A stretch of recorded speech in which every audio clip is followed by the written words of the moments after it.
Salmos 63, nós vamos interagir com os 11 versos desse salmo.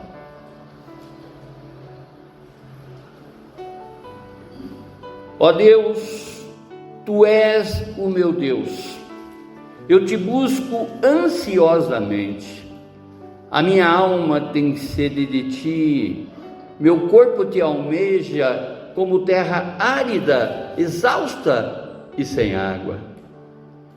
Assim quero ver-Te no santuário para contemplar a Tua força e a Tua glória, porque a Tua graça é melhor do que a vida. Os meus lábios Te louvam, assim eu Te bendirei enquanto viver. Em Teu nome levanto as mãos. Como diz, saborosa comida, assim se farta minha alma, e com júbilo os meus lábios, a minha boca Te louva. No meu leito, quando de Ti me recordo, e em Ti medito durante as vigias da noite, porque Tu tens sido meu auxílio, à sombra das Tuas asas, eu canto de alegria. A minha alma apega-se a Ti, a Tua mão direita me ampara.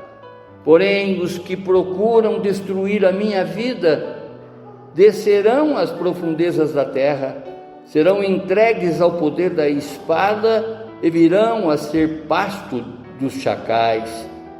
Mas o rei se alegrará em Deus, quem por ele jura, e se gloriará, pois se tapará a boca dos que proferem mentira.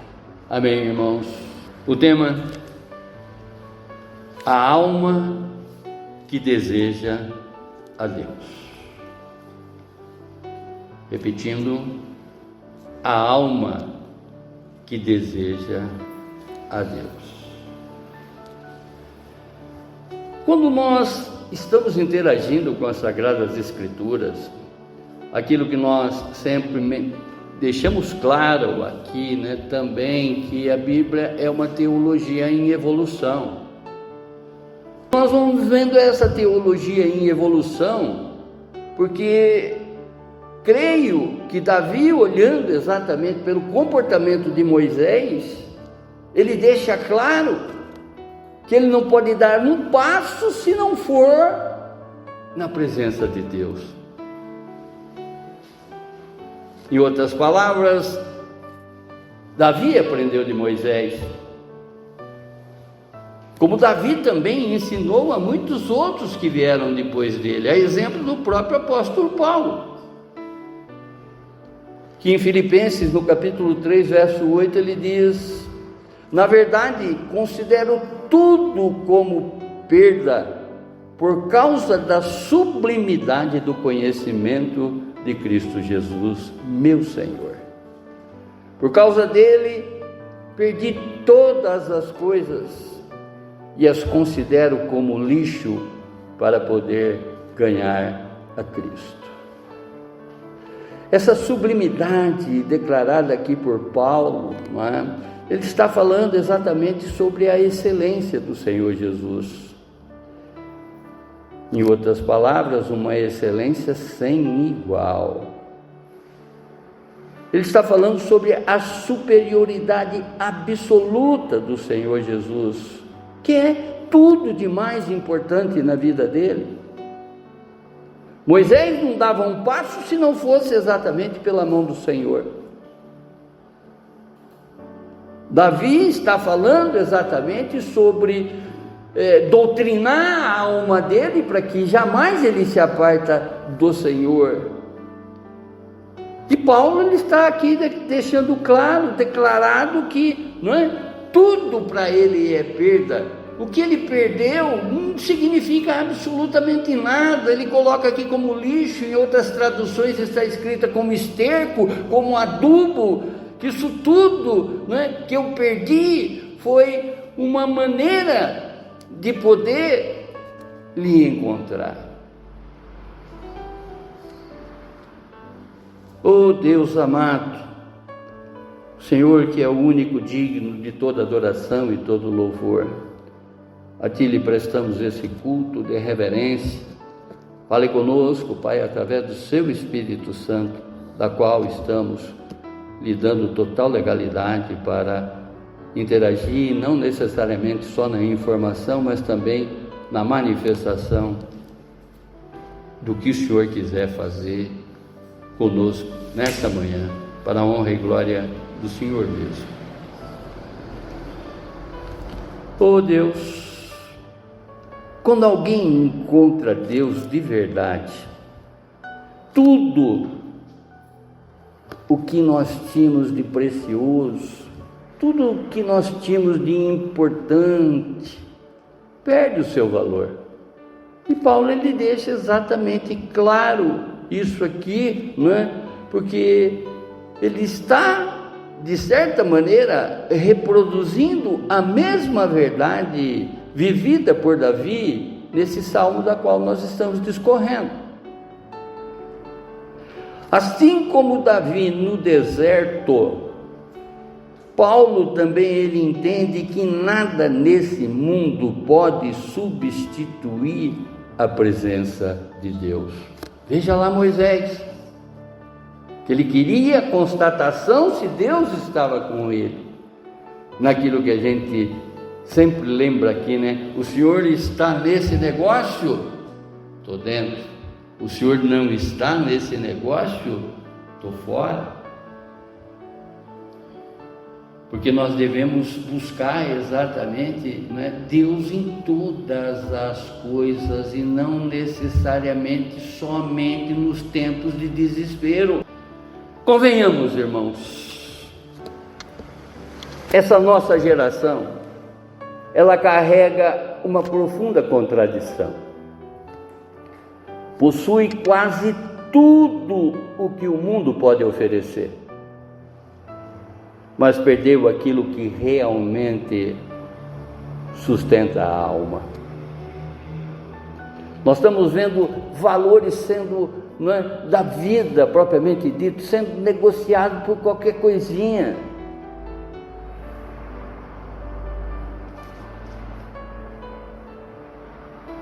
Nesse tempo da qual nós vivemos, nós temos acesso a inúmeros recursos. Informações em questão de segundo. Basta dar um Google, né? Hoje que nós estamos informados. Basta abrir a internet que nós estamos sendo informados numa velocidade instantânea de todo o globo terrestre. O que está acontecendo agora na Austrália, que é o outro lado do mundo, né, nós sabemos em questão de segundo. Tudo isso está ao nosso alcance. Como também múltiplas formas de entretenimento, diversão, né? Mas ao mesmo tempo, com isso tudo, existe algo, né, muito crescente e vazio no nosso interior. Muitas pessoas estão cercadas de coisas, mas continuam sedentas por algo maior, muito maior, né, em significado e propósito.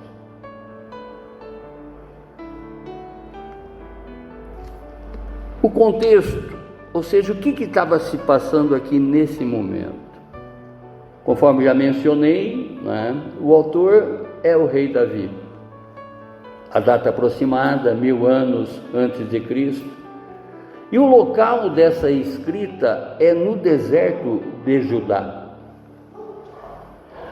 O cenário aqui é que Davi, ele estava em fuga.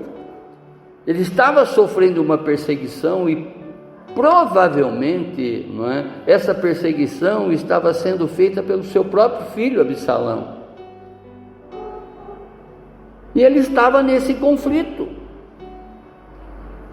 Davi, ele não estava no templo, dentro da igreja. Ele estava, nesse momento, no deserto. Oh, glorioso! E nós sabemos que o deserto é um lugar de escassez, é um lugar de solidão, é um lugar onde se busca a presença de Deus. E assim como Davi, por meio da inspiração do Espírito Santo, que ensinou a muitos que vieram depois dele, conforme nós estamos vendo até aqui na palavra de Paulo, que aprendeu de Moisés, provavelmente.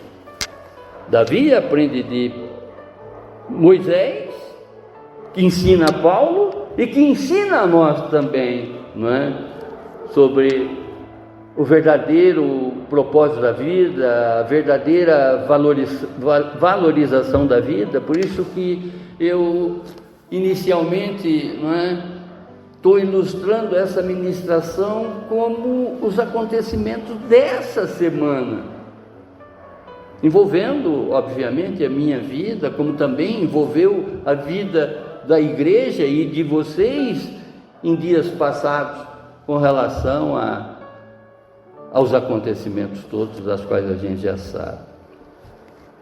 O mesmo Espírito que inspirou Davi a escrever esse salmo, ele também nos ensina nessa manhã sobre a sede e o vazio da alma humana. Diz que a pior solidão que uma pessoa pode sentir é no meio de outras pessoas, Psicologia que dita isso também, Às vezes você está dentro de uma festa assim, com um vazio imenso que está corroendo a tua alma. E ao meditarmos nesse salmo, nós entendemos que a alma foi criada para desejar Deus acima de tudo, e é somente nele que poderemos encontrar a plena satisfação.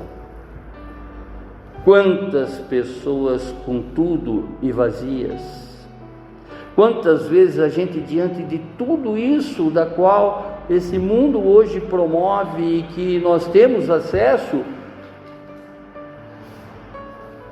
e de certa maneira estamos vazios.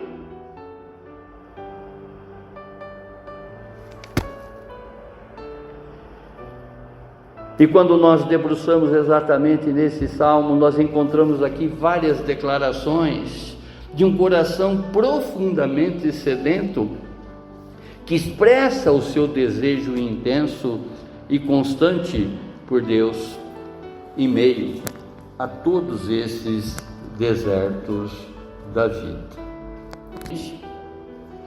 Ontem falávamos aqui sobre se ocupar com as coisas do alto, buscar as coisas do alto. Quando nós estamos nos ocupando com as coisas do alto, quando a nossa mente está totalmente voltada para Deus, nós não temos tempo, de pensar em coisas contrárias a essa sintonia que nós estamos mantendo. Primeira declaração de sede de busca de Deus, é o que o salmista expressa exatamente aqui, nesse verso 1.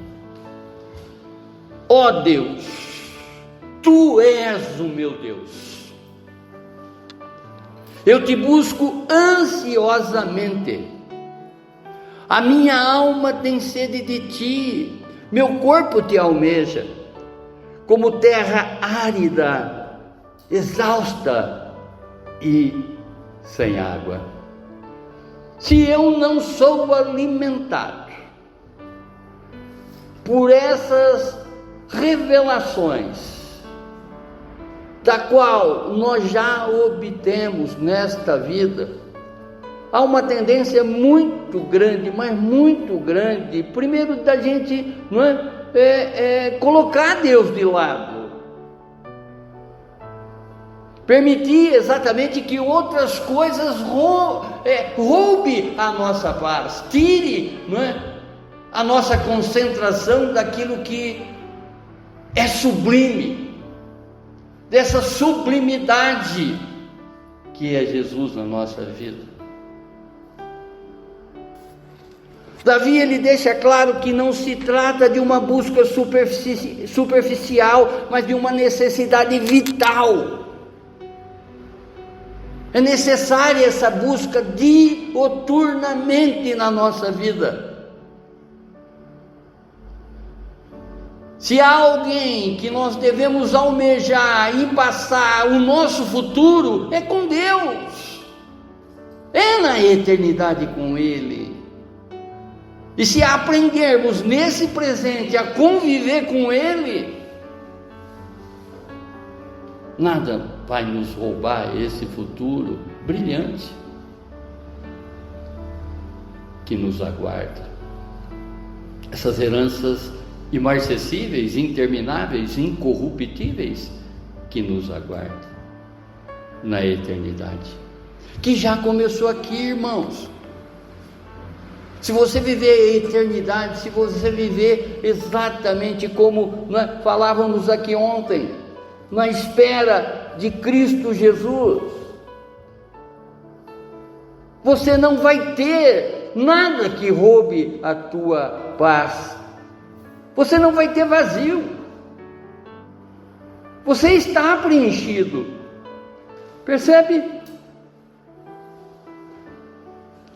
A sua sede espiritual, estou falando aqui de Davi, revela que a verdadeira vida com Deus não é fria e nem distante, mas marcada por um desejo profundo de um relacionamento pessoal.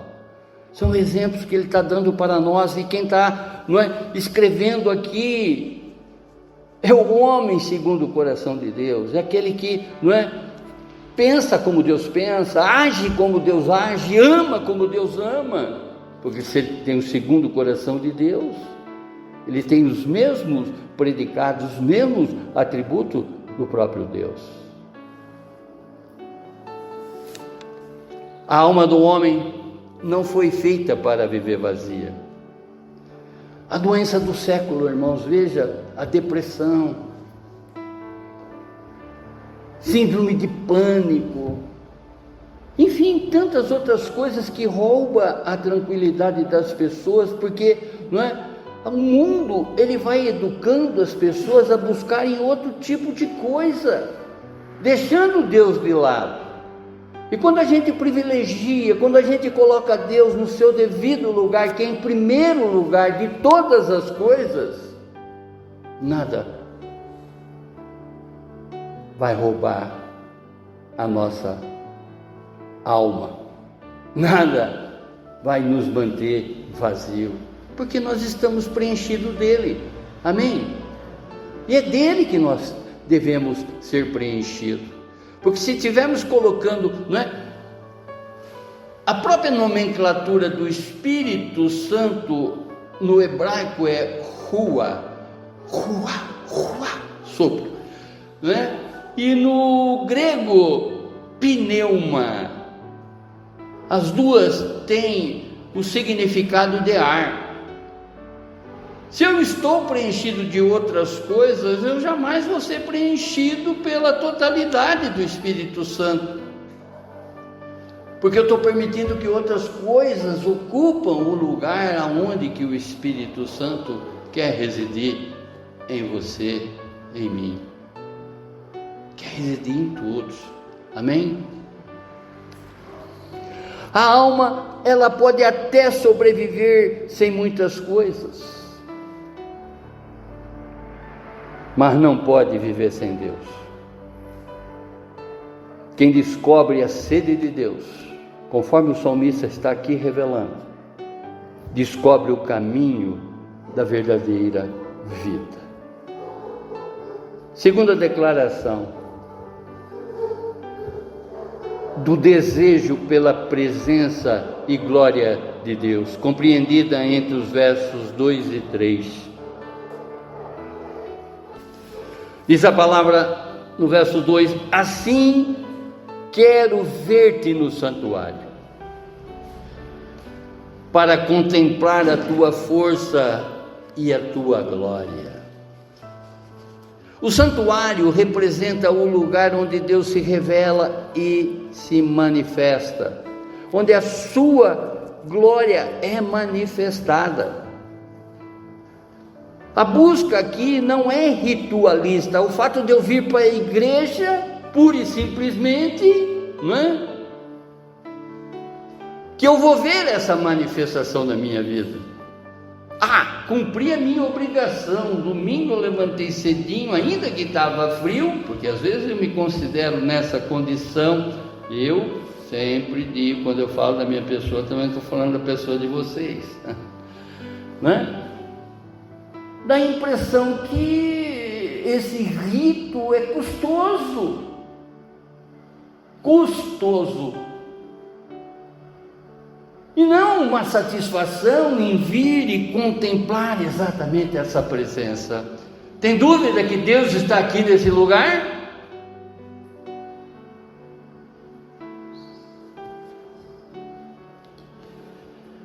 Oh Deus amado, Davi, aqui ele demonstra que ver a glória de Deus é mais importante que qualquer resposta circunstancial.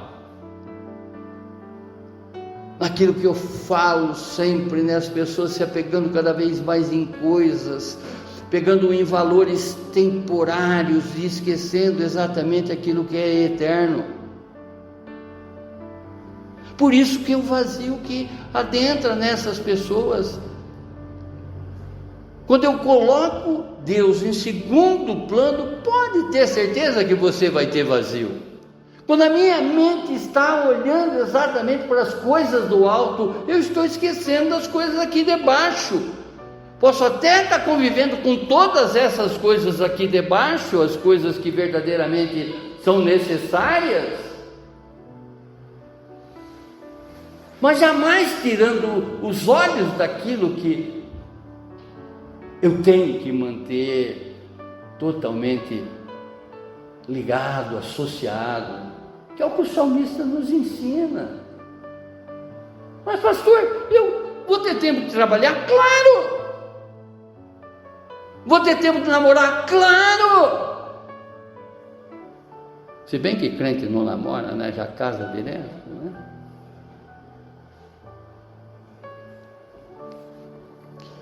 A verdadeira espiritualidade bíblica, ela não se baseia em emoção, mas na revelação da glória de Deus. Vocês estão me entendendo? O santuário é o símbolo da presença onde Deus se dá a conhecer. Falávamos aqui ontem do secreto, né? Do lugar secreto, que pode ser até atrás do volante do meu carro, esse lugar secreto. É a minha sintonia com Deus, sem perder o meu sentido de trânsito. Mas está ligado a Ele, está ligado exatamente a essa palavra que me nutre, esse alimento da qual nós necessitamos. Esse pão espiritual da qual, não é, já foi nos servido esse banquete. E ontem ainda mostrávamos pelo fato de não lermos, entre aspas, 4 capítulos de uma parte importante de uma igreja da qual a gente deveria ter conhecimento e reverência para viver exatamente o mesmo comportamento, porque era uma igreja que agradava a Deus, que agrada a Deus. Oh Deus de amor, Deus de misericórdia, quem contempla a glória de Deus não se concentra a superficialidade da vida espiritual. A presença de Deus não é um lugar de visita. mas um lugar de permanência. Às vezes, não é? A gente só corre quando sente esse vazio, né? Essa coisa que está roubando exatamente a nossa paz, a nossa tranquilidade. Muitas pessoas só sentem a necessidade de Deus quando chega exatamente nessas condições extremas. E nós temos que contemplá-lo na alegria, como também nos momentos de tristeza. Falamos aqui ontem o exemplo de uma mulher que perdeu, né, o marido,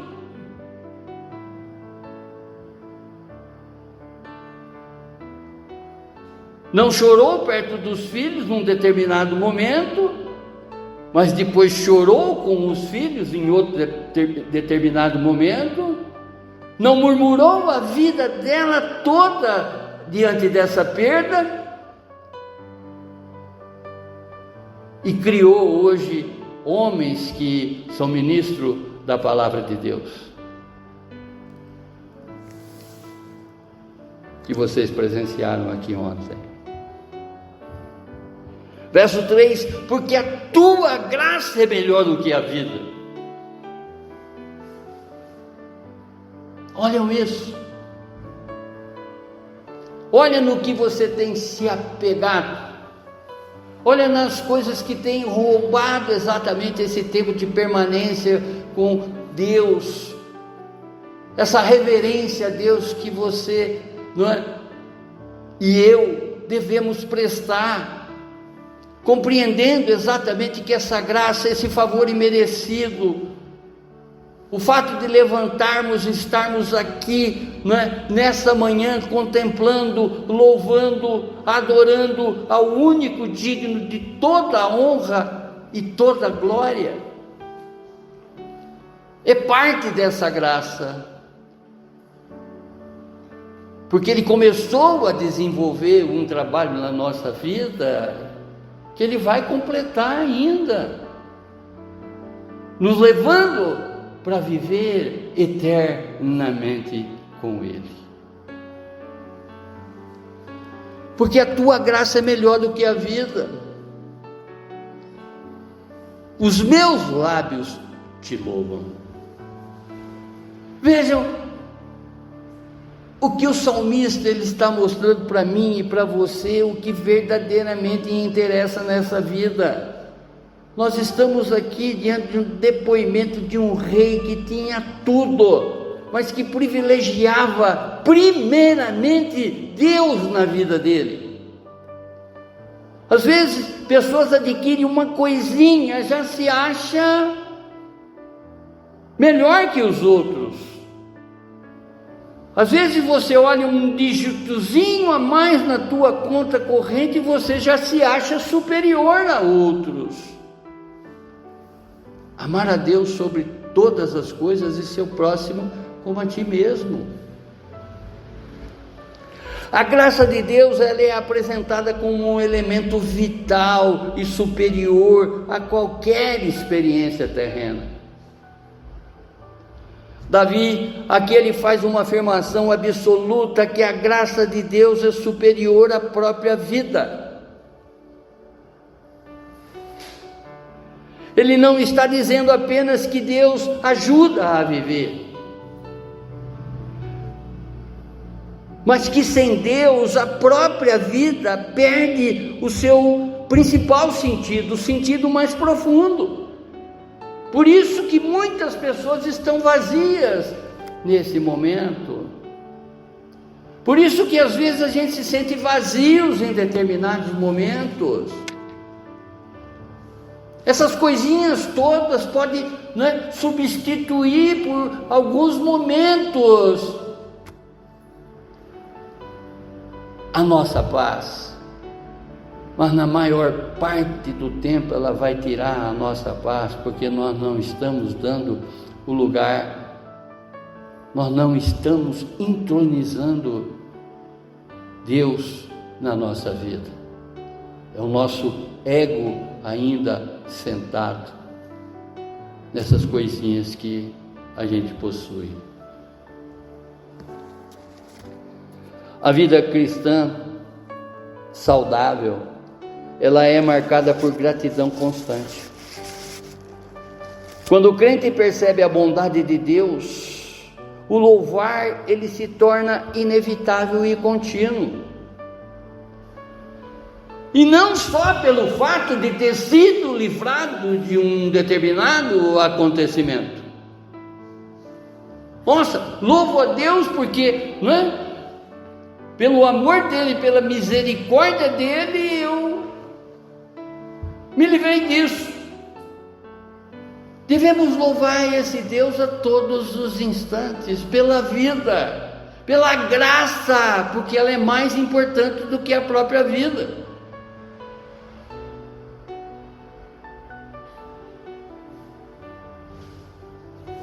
A graça de Deus, ela não apenas sustenta a vida, mas ela dá o sentido à vida. E quem conhece a graça, não apenas vive, mas adora. Terceira declaração.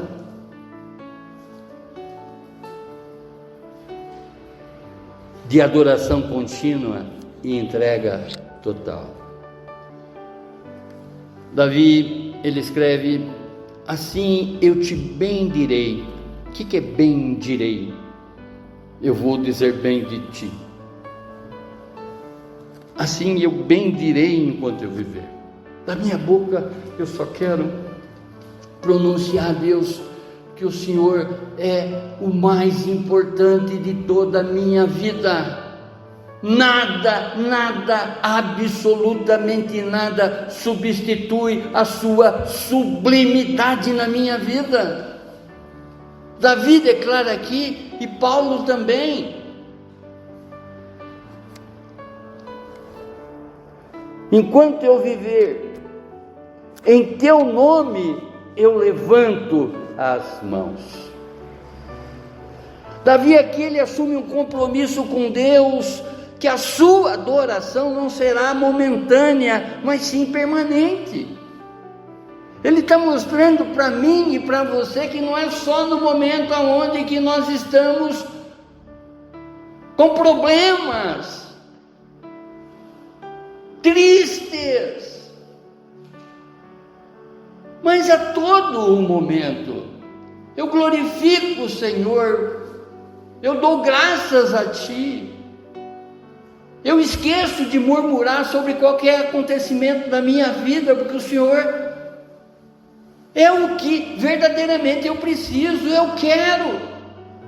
Assim como eu quero o Senhor para os meus filhos, eu quero o Senhor para as minhas netas, e assim sucessivamente, glorificar, enaltecer a esse que é o único digno de todo louvor e toda glória, o único digno de toda a nossa lembrança, privilegiando Ele no verdadeiro lugar que Ele tem que estar, em primeiro lugar da nossa vida.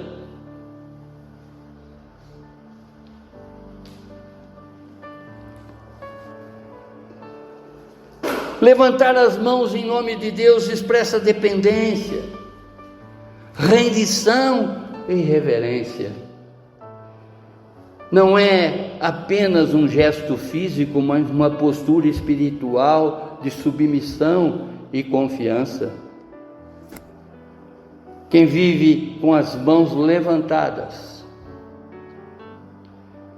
em Deus, não vive com o coração fechado para Ele, lembrando dele somente nos momentos das quais você está em aperto, você está em alguma situação que está fugindo totalmente do teu controle. Por isso que a gente tem que aprender a depender dele das coisas que a gente sabe fazer, porque quando chegar as coisas que a gente não sabe fazer, já foram entregues para ele. A adoração bíblica, ela é integral, pois envolve mente, coração e ação.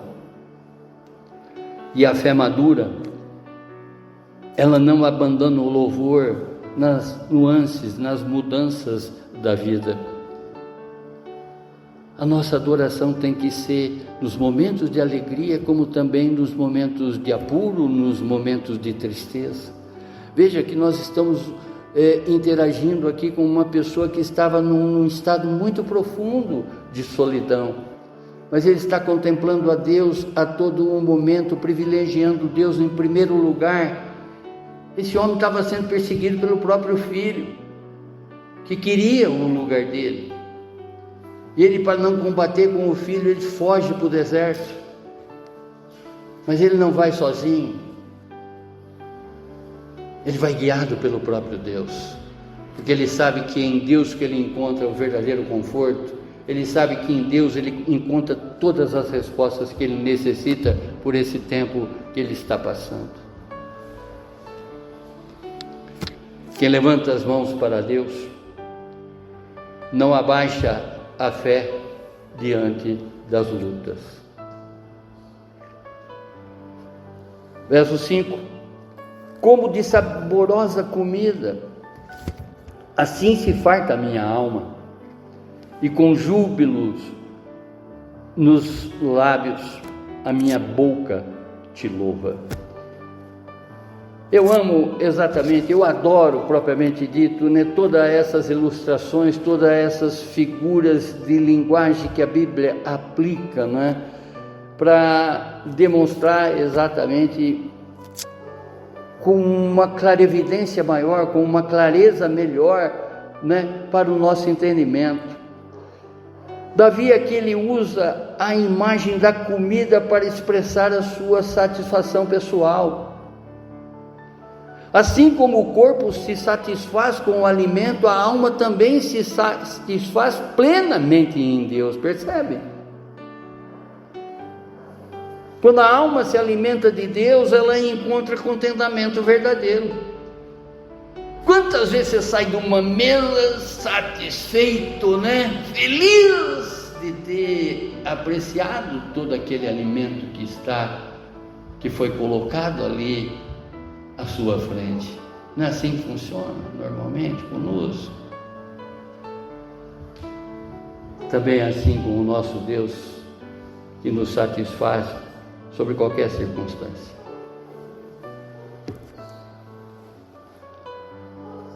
A comunhão com Deus é o elemento central da vida espiritual. A satisfação descrita aqui pelo salmista demonstra a completude, ou seja, a coisa completa, que somente Deus pode oferecer. É Ele quem vai tirar esse vazio da tua alma, é Ele que vai te preencher, de esperança, de contemplação com relação, a pensamentos positivos, tirar todo esse negativismo que está sobre a tua vida, sobre qualquer circunstância da qual você se encontra, seja no teu estado físico, seja no teu estado mental, seja no teu estado financeiro, seja no teu estado espiritual.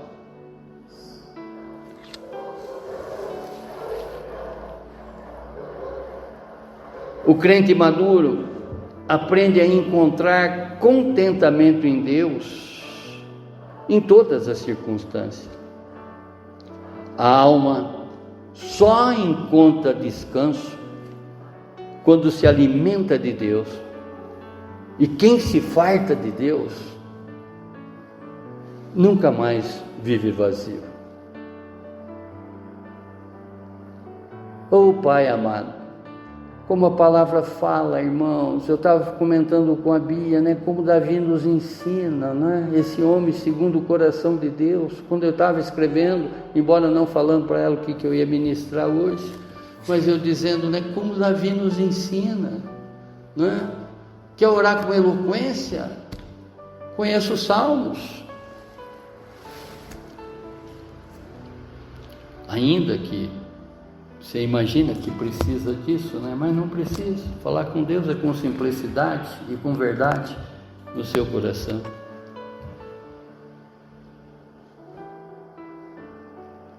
Quarta declaração: de intimidade, meditação, proteção, dependência e alegria em Deus. Versos 6 a 8. Naquilo que eu tenho lembrado vocês por esses dias atrás, né? No meu leito, quando de ti me recordo e em ti medito, durante as vigias da noite. Verso 6. Davi agora ele revela que a sua comunhão com Deus não se limita ao templo, dentro da igreja, ou ao dia, mas alcança também o silêncio da noite. Tem pessoas que, lembra no silêncio da noite da música daquele cantor aí, o Peninha. Às vezes no silêncio da noite eu vivo imaginando nós dois, ele e outra pessoa. O salmista aqui imagina ele e Deus, e ele me ensina e ensina a vocês a lembrar de Deus, a gloriar, a glorificar, dar graças, levantar a mão. Às vezes eu levanto a mão até meio devagarzinho para não saber que está do meu lado, E às vezes no escuro assim, vai saber, as visagens, o que pode imaginar. Quantas vezes você acordou e ficou olhando para o teto, olhando para as paredes, e tua cabeça vagando, entrando em territórios que nem deveria passar, mas está ali vagando. Porque você não lembrou dele. Eu passei a adotar exatamente esse procedimento na minha vida e sempre comento aqui com vocês. Quando eu acordo de noite, eu já contemplo isso, porque eu sei que eu tenho que falar com Deus. É Ele que está me acordando ali para que eu mantenha um diálogo. Faça isso. Privilegie Ele, Em vez de ficar olhando para o armário, para as paredes, ou para quem quer que seja, ou para o próprio celular,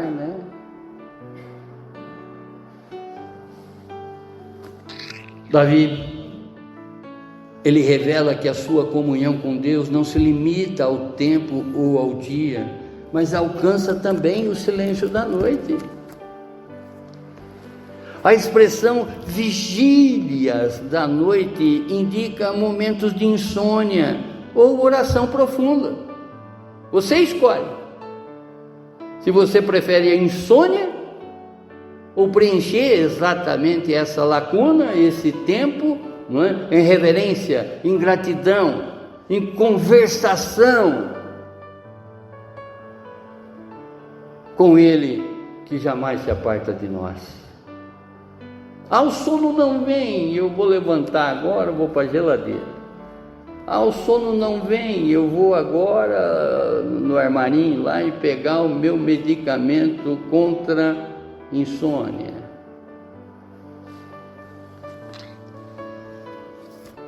Há recursos naturais, como também há recursos espirituais e sobrenaturais. Você escolhe.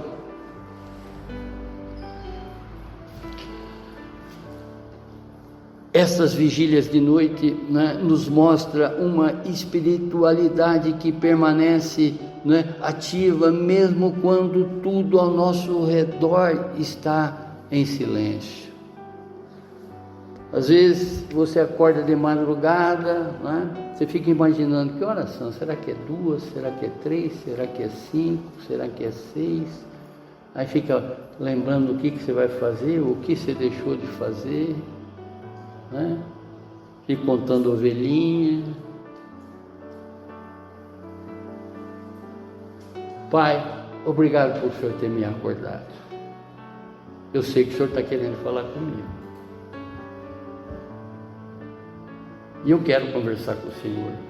Eu quero lembrar, né, agora de todos os meus, de todos os que são parentes dos meus. Eu quero lembrar de todos da igreja, conforme eu falei aqui, ensinando exatamente a esticar a nossa oração, dando nome, não é? Conhecendo a Claudete, conhecendo o marido da Claudete, conhecendo os filhos da Claudete, conhecendo as netinhas da Claudete, o netinho da Claudete, não é? Quer dizer, associar todo esse pessoal exatamente na nossa oração. Deixa de ser uma oração de 1 minuto.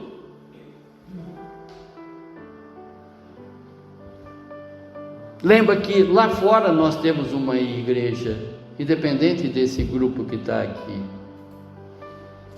e dessa igreja que ainda não aprendeu a reverenciar ao único digno de todo louvor e toda glória.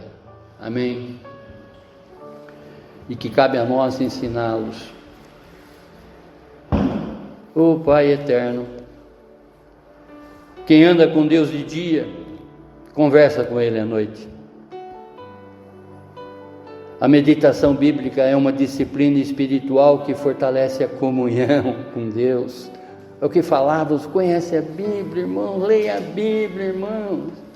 É óbvio que a minha conversa com Deus essa semana toda foi em cima desse salmo, porque estava bem recente, eu tinha acabado de escrever, não é? Lembrando exatamente do que Davi fala aqui, que procura ele na sua insônia, procura ele, né, numa reverência, numa vigília noturna. Se eu já fazia isso, passei a desenvolver mais ainda. A mente que medita em Deus na noite descansa em paz durante o dia. Quem não perde Deus na vigília, nunca perde a paz no deserto. Seja o deserto que você estiver passando, coloque Deus em primeiro lugar. Esqueça o teu problema. Pare de murmurar. Falávamos aqui ontem, 1 Coríntios 10:10. Não murmure. Glorifique a Deus. Glorifique a Deus.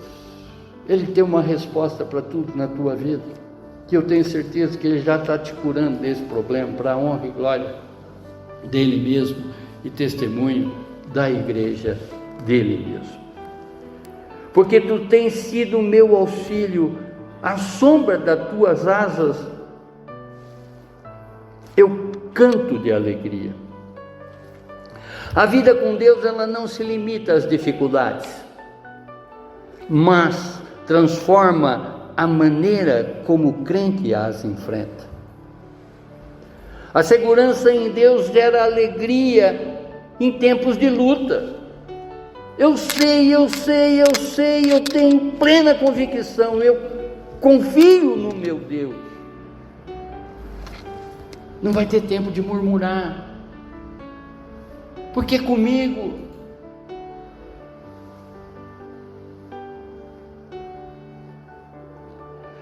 A segurança em Deus gera alegria mesmo em tempos de luta. Mais uma vez, a imagem da sombra das tuas asas expressa a proteção e o cuidado e intimidade que esse Deus tem conosco ou para conosco. Assim como uma ave protege os seus filhotes, Deus guarda os que confiam nele. O crente maduro aprende a viver com alegria, mesmo em circunstâncias adversas, porque a sua segurança está no Senhor. A proteção de Deus transforma medo em louvor. A segurança em Deus não elimina a luta, mas gera alegria no meio dela. Verso 8: a minha alma apega-se a ti, a tua mão direita me amparará. Davi, ele expressa agora uma profunda união com Deus. A minha alma apega-se a ti. Não é uma ligação superficial, mas um vínculo de dependência total. Percebe, irmãos? Ele já está ligado, ele já sabe exatamente do poder desse Deus, ele já sabe, e na mente dele, não é, está somente, ou melhor, ele não se esquece de tudo aquilo que Deus já fez para ele. A vida cristã é uma caminhada de dependência diária e não necessariamente em alguns momentos. O crente não apenas busca a Deus, mas se apoia nele continuamente. O homem sempre se apoia naquilo que considera a sua base mais segura. Há uma tendência natural do homem buscar exatamente essa segurança. E Davi demonstra que a sua base é exclusivamente Deus, que tem que ser a base da nossa vida. A perseverança cristã depende da graça sustentadora de Deus. E o crente que permanece firme pode ter certeza que estará sempre sustentado pelo nosso Senhor. A força do crente não está no seu braço, mas na mão de Deus. E a quinta declaração: de justiça, de vitória e exaltação final. Verso 9 a 11. Porém, os que procuram destruir a minha vida descerão às profundezas da terra. Davi agora, ele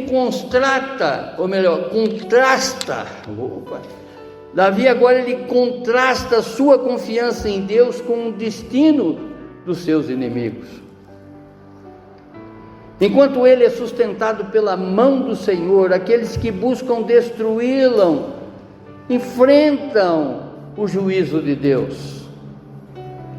Aqui, nessa linguagem poética, ele reforça a certeza de que a injustiça nunca permanecerá impune diante dos olhos de Deus. Ele sabe de tudo, ele vê todas as coisas, ele é onisciente, ele é onipresente.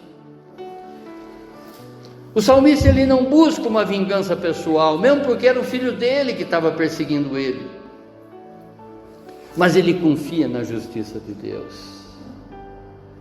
O crente maduro entrega suas dores ao Senhor e confia no seu julgamento perfeito.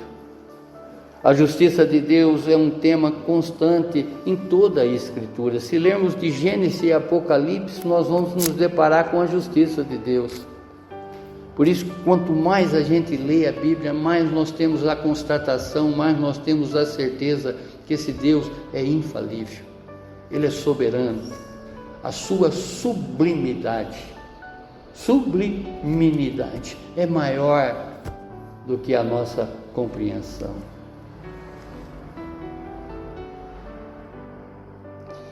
Quem luta contra o justo governo de Deus, cedo ou tarde, cai diante dele. Vocês já leram aquele verso que diz: ninguém mexe com o meu ungido? Se você está sendo verdadeiramente o ungido de Deus, se você está permanecendo como o ramo permanece a videira, ninguém vai mexer com você e ficará impune nessa vida. Verso 10: serão entregues ao poder da espada e virão a ser pasto dos chacais. Davi continua descrevendo o destino dos que se levantam contra Deus e contra o justo. A linguagem é forte, mas ela expressa a derrota completa e irreversível daqueles que se opõem contra você e contra o próprio Deus. entregues ao poder da espada, indica um juízo de destruição, a morte dessa pessoa. E os pastos dos chacais revelam a humilhação final, onde não há honra nem memória, apenas ruína. O chacal, ele se alimenta de carniça. O crente é chamado a confiar no julgamento de Deus e não se desprezar diante da aparente prosperidade do ímpio. Às vezes você bota olho no teu vizinho porque ele adquiriu determinadas coisas, você bota o olhar numa determinada pessoa porque ela possui determinadas coisas. Veja que Davi está falando aqui do vazio da alma das pessoas. Muitas pessoas podem ter coisas, mas permanecer nesse constante vazio.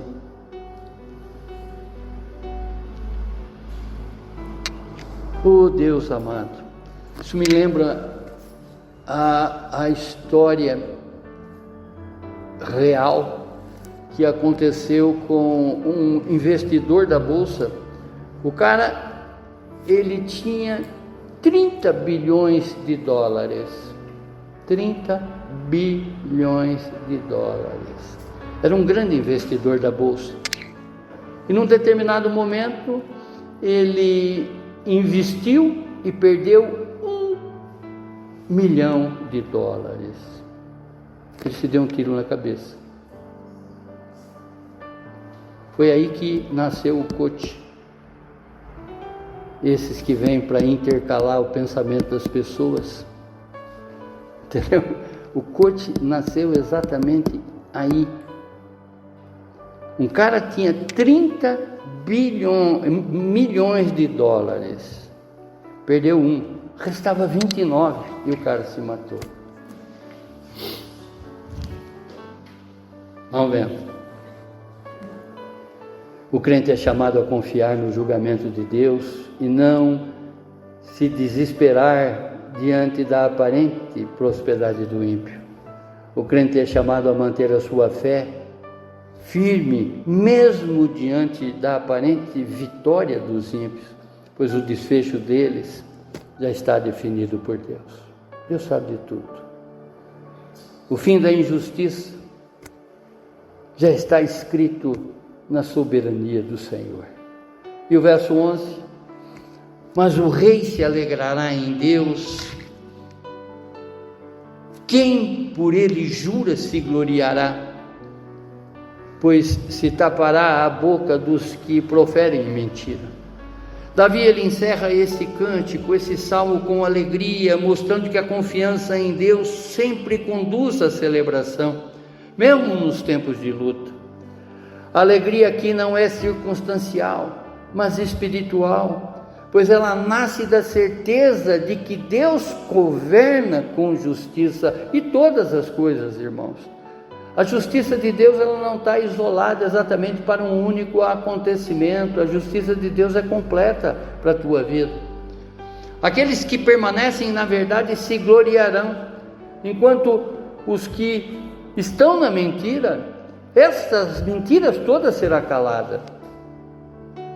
O crente, ele vive com esperança porque sabe que o fim da história não é a injustiça, mas a vitória de Deus. E isso lhe produz essa alegria constante. Vejam que nesse momento ele estava fugido. Ele estava exatamente no deserto, fugindo, se escondendo dessa perseguição. Mas ele já tinha a certeza dessa vitória, porque ela estava confiada na justiça de Deus. Seja qual for o teu problema, confie na justiça de Deus. A história pode começar com luta, mas termina com alegria em Deus. Amém? A mentira pode calar por um tempo, mas Deus sempre fecha a boca dela. O Salmo 63, ele nos mostra que a alma humana só encontra descanso quando deseja a Deus acima de tudo. O que Davi revela aqui para nós é que a verdadeira vida espiritual, ela nasce da sede profunda pela presença do Senhor. Mesmo no deserto, a comunhão com Deus transforma vazio em satisfação e medo em alegria. Mesmo no deserto, oh Pai, no fim, nós aprendemos que quem se apega a Deus vive sustentado, protegido e triunfante na sua verdade. Abaixe a sua fronte, feche seus olhos.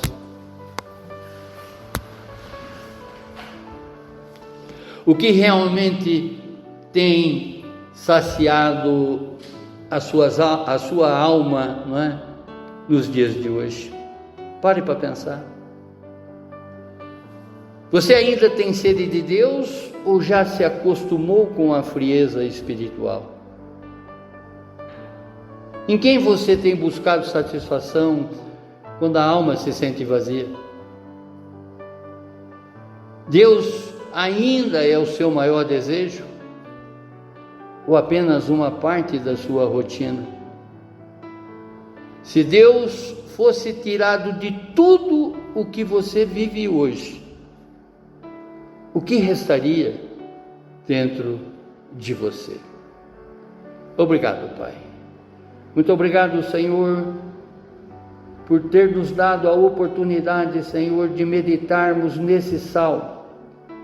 Nesse salmo onde que Davi, ele está mostrando exatamente esse vazio que às vezes nos toma, Senhor, porque nós temos privilegiado outras coisas da nossa vida que não é o Senhor.